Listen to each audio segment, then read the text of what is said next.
This is Sydney. And I'm Sher. Here we are again with another challenge check-in where Sydney is reminding me why I left middle school. Here. All right, AI Dawn, get us started. Welcome to the Beatitudes Challenge Check-In. But before we get into this week's challenge check-in, we will share with you a few thoughts that have been on our minds. Your mind, not my mind. Please leave me out of this. Our first category is Tales from Halloween. We're in the month of October, Cher. Oh, it's my favorite. But really, I do love October because I love fall. But I feel like we might feel similar about Halloween. Probably. I also love the weather change. It's nice and cool. I love the fall colors. It's incredibly beautiful. It is. But then there's Halloween. But you know what? It's not all about Halloween. October is about other things, which is why today we're going to do a Halloween-themed challenge check-in. I'm so excited. Boo. That was a ghost. Okay, in the category today of Tales from Halloween, I was hoping, Cher, that you would share with us a favorite Halloween story. The first one that pops into my head was when I was in high school. My brother and sister-in-law had their third son on Halloween, so he's a Halloween baby. It's appropriate in his case. So I took his two older sons trick-or-treating, and the oldest brother was in tears pretty much the entire time because he wanted a sister, not another brother. So that's what I think about, is he wanted a sister like me. Aw, sweet. That's more of a Christmas story. What a gift it would have been. But nope, brother it was. Brother on Halloween, appropriately so. That's perfect. My story is that I remember going trick-or-treating by myself, ran home, put my Power Ranger costume on that I had, and started trick-or-treating. And it was the third or fourth house where a woman said, "Today's not Halloween." And I was like, what? Excuse me? And she's like, "It's not yet, it's tomorrow." And I had no idea, but the other houses just gave me candy. And I walked home so confused. To this day, I don't know if she was lying to me. I cannot remember past what happened next. I'm like, what if she was just lying and I stopped trick-or-treating and I didn't get any more candy that year? I love this lady. I'm going to do that this year. Every kid that shows up at my house, I'm going to be like, "It's not Halloween today. It's tomorrow." Wait, then they'll come back. It was yesterday. There you go. Maybe she did do that to me and it worked. And I think about it to this day. She gotcha. Happy Halloween. Our next category is Halloween costumes. And speaking of childhood, it was different when we were growing up. Costumes were different. Now they're so expensive and they all inflate. Those are my favorite though. Oh my gosh, I hate those. They're in the so classroom, funny. They're the worst. No, they're not funny. They're annoying. And I want to get a pen and pop every one of them.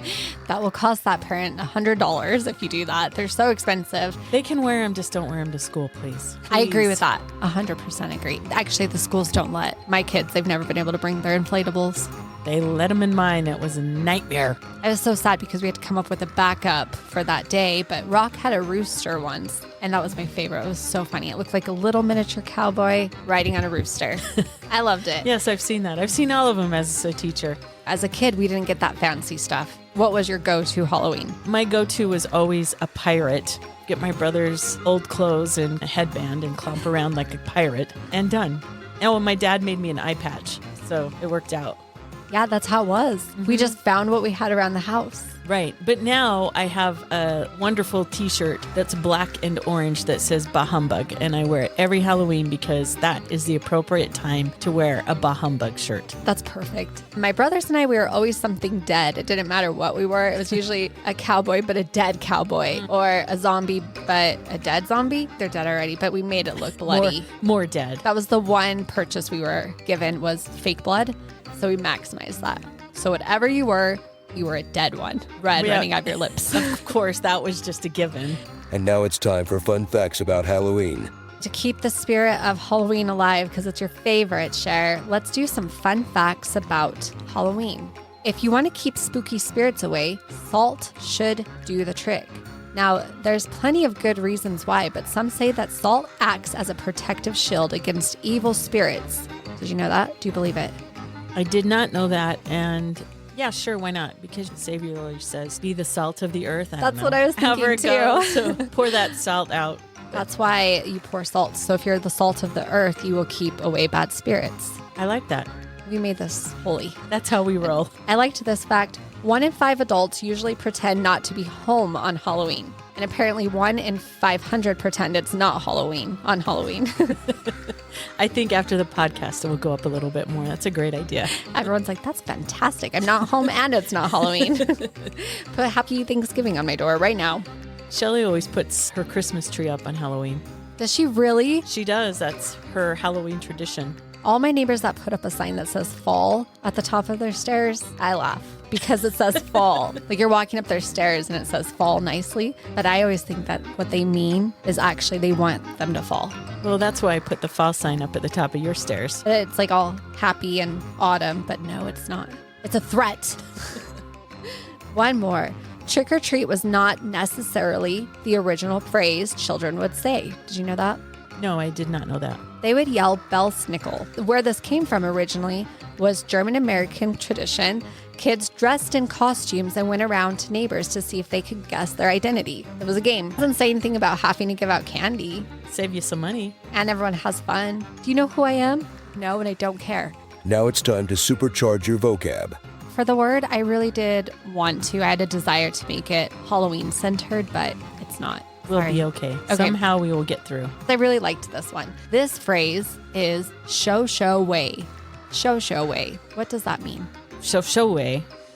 I'm pretty sure what it means is it's to point something out, as in show way. It's over there.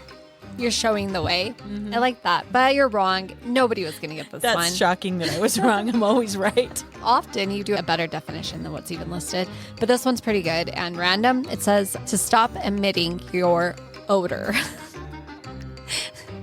I don't know why I think it's so funny, but You're just using deodorant now? Is that what that is? It continues to say it's also used to criticize people who are being overly dramatic in one's actions or speech in public or online. There's a layer here because show leads to another phrase of stop emitting your odor, which is like you're stinking it up in here. So it's a multi-level one. But since we are going into October and you love Halloween so much, here's one more.